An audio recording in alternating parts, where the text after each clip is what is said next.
Hello, Foundry community. Wanted to go over version 2 of Terminal, which I came out with last week.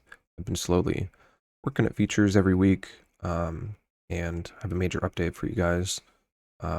This one's going to be a longer video, and it's going to go in depth on usage for a lot of these different features that I came out with. I'll do a shorter one that's just a short little showcase, but this one's going to go in depth. This one's going to run a little long, so happy to show you a lot of these different things that I've changed. So one part of this is I did buy a lot of different game systems, a lot of different rule books. I now have a collection of all the sci-fi RPGs that integrate nicely with Foundry, because I want to integrate the terminal module pretty heavily with a lot of these. With this version 2, I only have 2 of them that I'm integrated with, but I am up for the challenge to try and integrate really well with Cyberpunk Red. 2 that I have focused for this update is Starfinder and Alien RPG. And hopefully I can show you both those. So let's start with Starfinder. I'm going to have this left browser connected as GM and the right browser connected as a player. And that's an important thing to keep in mind too, is not all of the features will work the same depending on what you're connecting as. If you're connected as a GM, some things will get skipped over. Some things won't appear as you might expect it to. So let's look at the new settings. We have a new section called beta settings. A lot of these expect that there's going to be a few issues that'll crop up. I tried my best to catch them all, but there's definitely still some in there that will take some reporting to find out. And speaking of, there is a report bug button now. You can go in here and you can say, here's my detailed bug. And I'll get that within a minute and read over it for you and probably get a fix out within a week or two and hopefully resolve whatever you're having. So let's go through some of these buttons. If you're in Starfinder and you're on a scene like this, I noticed I did need to make a change. There is a global illumination that I turned off, and then I created a token down here. I did need to set their token vision to enabled and any distance you want for vision range. That's something I did when I first came in here. Okay, so you still have linking to a journal, you still have enabling it when you walk on, and a style that you can pick. So map button still works the same. You can reveal the explored map. There is some additional validation on that that I wasn't checking for before. Token vision and fog exploration do need to be enabled for the scene, and tokens do need vision enabled for themselves. Unlock door button. I do have a new feature with this. You can relock doors. You can add a door there. Let's add a door there. And then if you were to walk onto this, you can alter the door and that'll lock it. Now it's been unlocked, so you can lock or unlock doors. Previously, you could just unlock them. Macro button works the same. I did deprecate walking on and walking off macro buttons, but I do have something to help with that I'll get into eventually here. So we don't need to exactly go into that. One thing a pitfall, I guess, associated with this is you can supply arguments to macros, and you do need to make them, was it comma separated? Yeah, it is. So first argument, then put a comma, and then you can put your second argument, and then your macro will be able to access those under args, and then the index of the array, which, since a lot of programming languages do this, but JavaScript, the first one is actually going to be 0. So for that first argument, it's going to be args0, and then args1 for the second one. Okay. Let's clear that out too. So skill checks. There was only one skill check before. Now we have what? 9. We did only have this before login, which is when you walk onto it. But now you can lock access for a lot of different features, which a lot of these are new ones. Macros is an old one. Locking on still existed before. Viewing map. But I think everything else, unlocking doors. So these 5 other new features are new, and they have skill checks that you can do right before them. Okay. And what that does is that'll just have a pop-up. We can do the before login and show. Getting access won't be easy, and the GM will get the player's name that just walked onto that, and it'll have the action that they're trying to do. Opening a skilled terminal. Do you allow them? Do you deny them? This is where it gives you space to open up or have them, you call out whatever skill and have them roll it. And if they pass it, you can click allow, and that'll give them access to the terminal there. Let's disable that. So here's some new features here. Detect motion button. So what this is going to do is this is going to ping, which you can see an example of a ping if you haven't seen it before. Just hold left click when you're on the token controls, and it's going to do a ping on all the tokens on the map. But that might not necessarily be what you want. There might be tokens you want to ignore if you want to surprise the player with something. So there are ways to opt out of that for specific tokens. So we have a token here that we want to opt out of it. Maybe they were dead. So we have dead on them. They're not going to be pinged. We have someone who's hiding and not moving. So we can toggle them to invisible. Those are 2 different ways that you can, in any game system, you can have them ignored with detect motion. And then this guy's going to get detected because he doesn't have dead status effect, and he's not invisible. So that's enabled. So we're going to walk onto that with our player. And detect motion is here. And it is going to mess up the ASCII art because this is a small screen right here. It's not going to look all that great. But we do see a new message in the chat. And it's going to count down from 60 seconds. Every 5 seconds, it's going to ping on all the tokens that are not invisible or dead. So that's himself and this token that he can't see in this other room here. So that'll give your players a hint as to what's on the scene, where maybe there's danger in the scene, a little bit of info. Okay, and that'll keep going for the full 60 minutes there. And that is one thing that does continue when they walk off the terminal, which could eventually get a feature in there to limit that, but that's how it works at the moment. Okay. Next feature, password. Actually, we skipped over one. Toggle darkness button. So, I actually didn't know about this for quite a bit with Foundry when I first started, but there is daylight and darkness, and you can toggle between them, and you can pair this pretty nicely with creating some lights, like this one down here, and go to the basic configuration.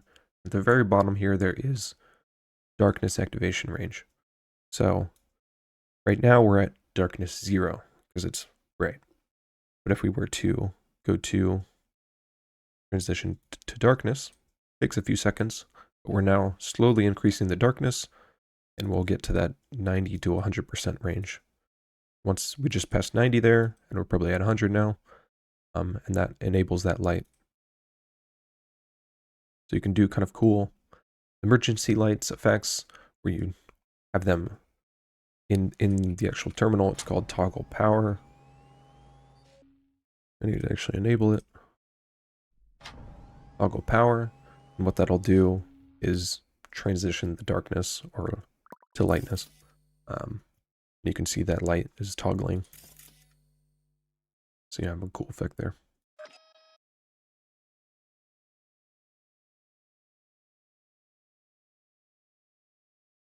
Okay, that's those two features. Next one is password. This is case sensitive, but this will require users to enter in some amount of characters before they can get access to the terminal. So we're going to do the most secure password of just password. And now we see a login here, and we can type in password, put an extra D at the end. Incorrect. And that will give us access.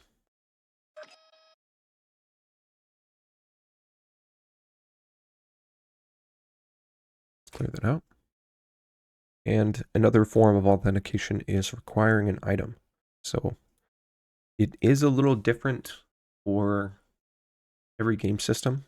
This is part of why I ended up needing to buy every game system pretty much.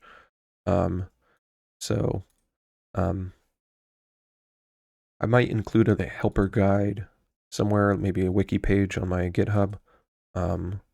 Since this one is very game system specific. For Starfinder, I used a consumable. It's pretty much anything that you can actually put on the actor itself. So let's open this guy up. Inventory. I was able to put that one on the character sheet.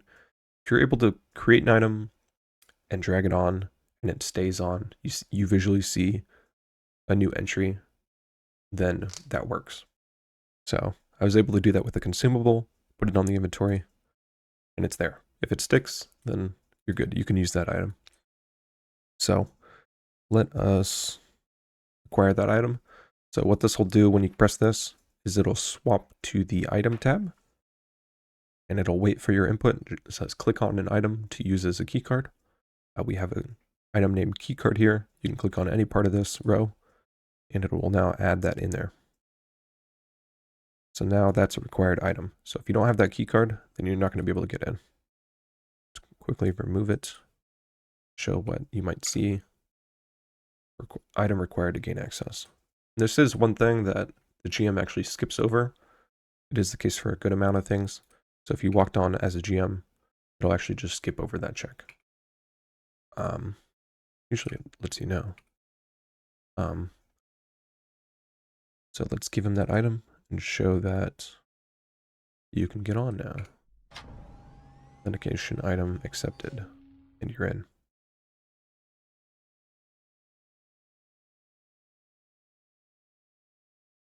Okay.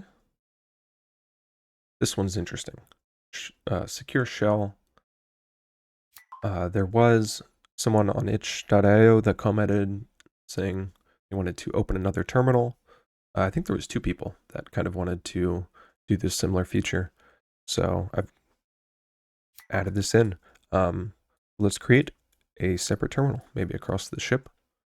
This is kind of like the cockpit area here. So we are creating a terminal, and let's tie it to a new journal. Cockpit. And we'll say something like,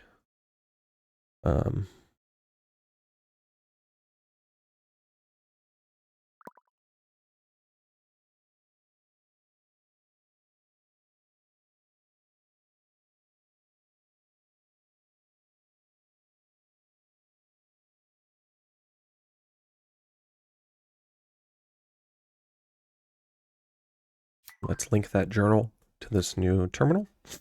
You don't actually even necessarily have to have it enabled, but you do need to link it to a journal. So now we can secure shell button and click on a tile to connect it to this terminal. Doesn't need to be a terminal tile for this to end up working. So now that is a new button called secure shell. And what that'll do is that'll open up the other terminal, even though it's across the way.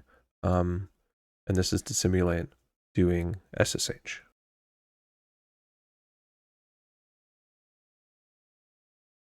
So this opens up a separate terminal. If you don't already know, you can minimize these terminals by double-clicking on this very top bar that you can move the terminal on. So I'm double-clicking, and I can see the previous terminal. It should overlay on top of each other. Cool. And I can see the different pages within that terminal. And if you were to try and open one up when you already have one, you'll get a message that it's already running.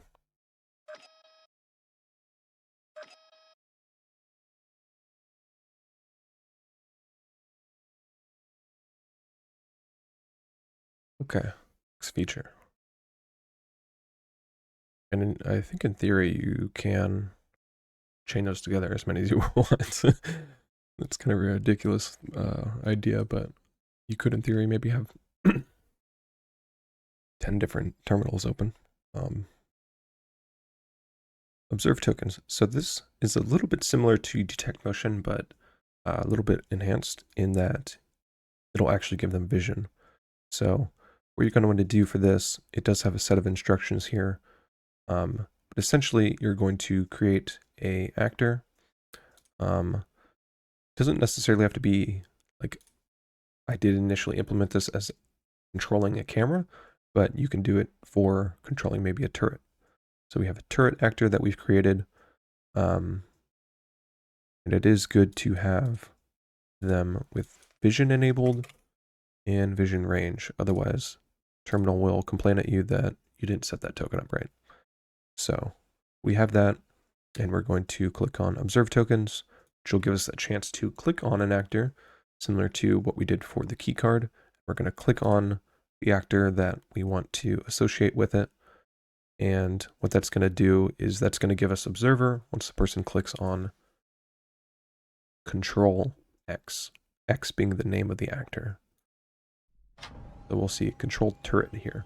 If we put in this named camera, then it'll say control camera there. And it's going to minimize this. It's going to pan over to them, and it's going to ping it. So they're actually invisible, which maybe it doesn't matter. Kind of looks like it does. Let's actually transition to daytime. Yeah, we need them not invisible. But let's get a little bit more obvious that it's the turret. So now you have observer over the turret. They can't move them or anything. It's just observer. So you will kind of need to do the rest as a GM, add them to the combat or whatever, and do roles for them and all that to have them, you know, act out whatever turret control you might want to give them. You wanted to have them shoot someone. And what's cool about this is you actually can do multiple. Let's actually just create another one that is called camera.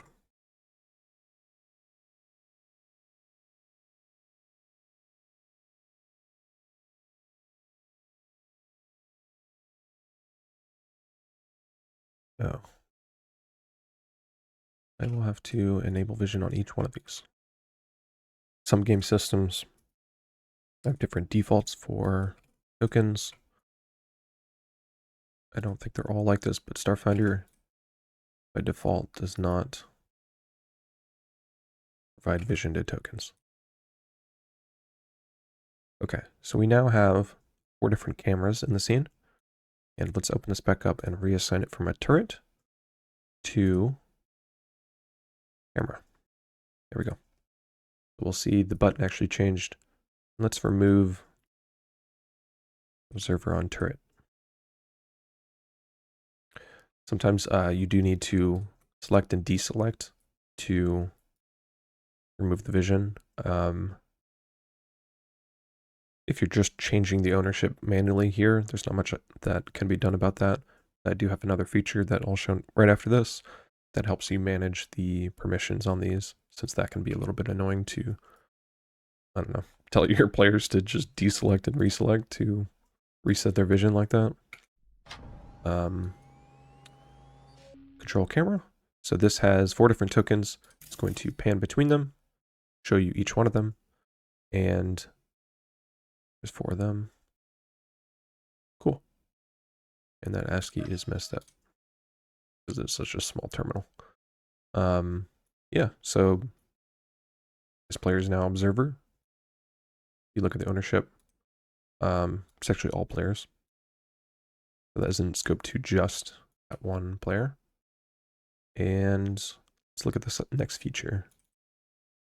If you didn't want to just permanently change their ownership, but wanted to kind of time box it, you can do observe timer. You need to at least put in 10 seconds, but we can put in here, we'll do 10 seconds. So now, instead of just keeping observer, we'll now have 10 seconds, which it's going to be showing them the cameras for quite a bit. Let's take out 2 of them or something. Eat up all 10 seconds. So observer there. Control access token expires in 10 seconds. We have 5, 4. This will actually deselect and reselect. So you don't need to worry about having your players have a persisting observation over a token, since Foundry seems to do that. Yeah, it's a cool way to only give you a timed access to that camera. Yeah, I like that one. It's a really cool idea that found through reading through some different RPG rules on that. And a Starfinder specific feature here is the tier number. It is important what tier different computers are. So we're going to say this is a tier 10. And it's going to say over there, tier 10. And a lot of these skill checks are very simplistic, but the coolest one is add encryption. What this is going to do is different pages on the journal, you can set different ownerships. So if it sees that you set one as none ownership, then it will encrypt that file, meaning a skill check needs to be done in order to change the permission on that page. So let's add that. Let's go to one of our journals. We'll say that video that we created in the cockpit. We're going to make that a none. And you'll see that eyeball. That can help you understand that that one is under an encrypted. So as long as you have that add encryption feature turned on, this one will actually show up as a button. You won't see the data for it, but it'll be there, it'll be clickable, and then you'll see there's a button.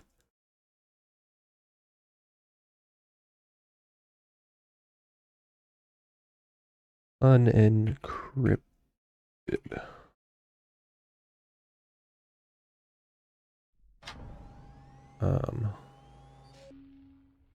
Let's add SSH back, and hopefully it doesn't break.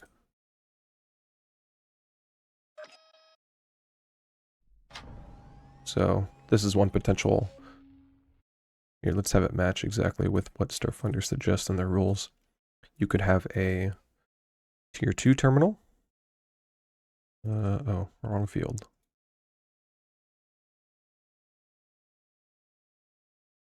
You have it give you access to maybe a tier 5 terminal. So we are going to have to link them. Secure shell, click on that. Okay. Secure shell. That'll have us access a tier 5 terminal. You could have had a skill check there if you wanted. You did something like for running secure shell. So that would add an extra skill check to get to the tier 5 terminal. And there's a plain text. We need to actually add encryption for This terminal, not the other one. Let's run it back one more time. Secure shell. Since I now added that skill check, attempting to start a secure shell. Player 2 wants to start a secure shell. Do you allow them? Have them do the skill check of choice. Allow. They've now gotten into the tier 5 terminal. And we have a plain text. And this one is going to be encrypted. So what was normally a video here is now just garbled bunch of encrypted data that can't understand until you decrypt it. There's a button at the bottom there to request that skill check. This was the one that had default permission for everyone, and this is the one that had none permission for everyone. So we're going to enter decryption key, and what this is going to do is prompt to the GM that they want to do a skilled action, decrypt a file. We're going to allow on that, and that will change the ownership for that page. So if they were to open up Cockpit, you'll see that eyeball's gone, and it's on inherit. And yeah, that is a decrypted file at that point.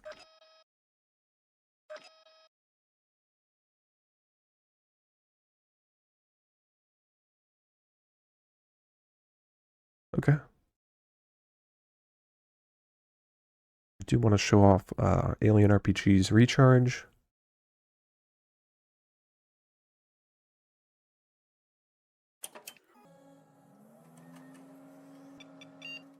Okay. Now there is a charge battery to full. And if we open up this character, see the power's at 0. Click that. Power's at 5. Charges up all your items. Next feature I wanted to show was I have much improved integration for Monk's active tile triggers. Previously I had a macro, which still is there. We're opening up other terminals, and people use that to integrate with Monk's active tiles. But now I have a more direct integration that actually adds a button to the terminal.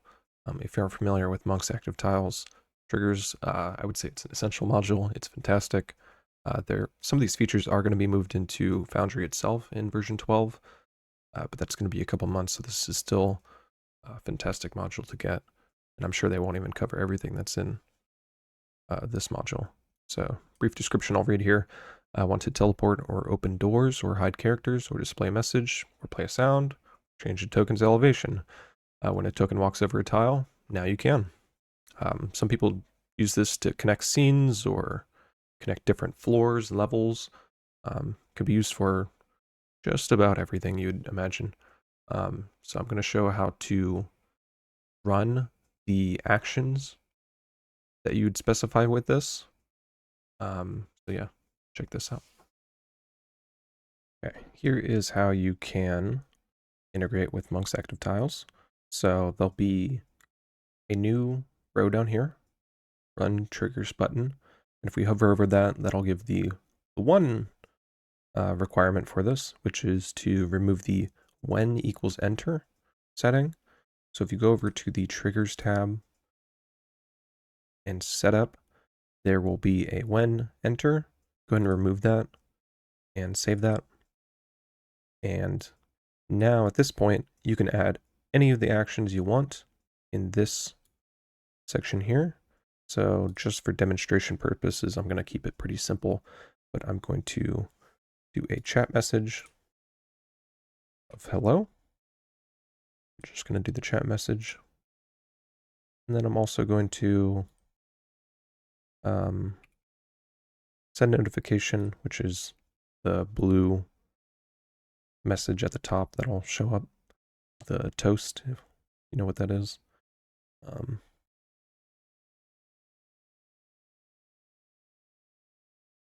Do that for everyone. Okay, so that's 2 actions we've associated with this tile, and those don't have a when trigger because it'll be a button in the terminal itself. So we can walk on that, open up the chat, and it'll be called run script in here. and it'll go through those 2 action items. So it'll send a message in chat, and it'll create a toast. So boom, did both those. So cool. Yeah, I don't think there is a great way to run something with arguments. Could be wrong. But I think that didn't work at the moment, which I can eventually...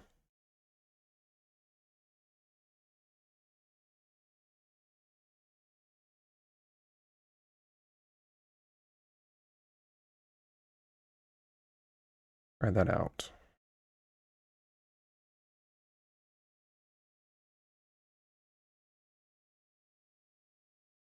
Just have that print that. And for simplicity, let's remove the other things in there.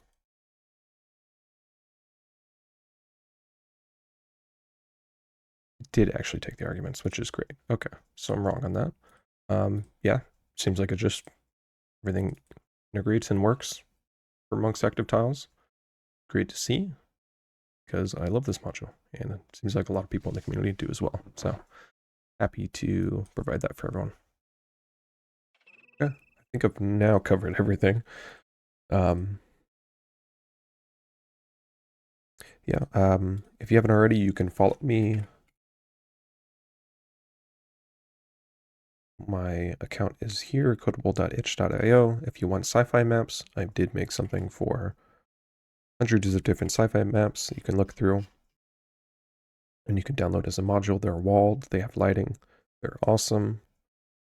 But you can follow here. There should be a follow button if you're logged in on itch.io. And you'll get every update that I have. You can also follow my GitHub for terminal. That'll give you notifications for when... I don't know if it'll show me the follow button here. You can watch, actually. And that'll give you immediate notifications once a new release comes out. So that way you can know when something's out, when to update, and when to check things out and see if bugs are removed, or if there's one that is known. There also is a issues tab that you can either request functionalities or report bugs, as well as you can still always use this feature here where I've added a immediate bug report. This is a one-way channel, whereas this is kind of a two-way channel where we can kind of discuss over whatever we're talking about. Okay. Well, this has been running on a good amount of time. We're at 40 minutes, so thanks for sticking around and checking these different features I've added. I do want to delve into Cyberpunk Red and get some integration with how they do their net. I know the Great module from Cyberpunk Red in Foundry does a pretty good job at auto-generating a scene, but I do think people are itching for something a little more seamless into their scene, where they can just connect the terminal to the net layout, whatever the item is called, and it'll generate that elevator, net elevator for them. So I look forward to that. You're part of the Cyberpunk Red community. But yeah, thanks for checking this out. Thanks for giving this a look.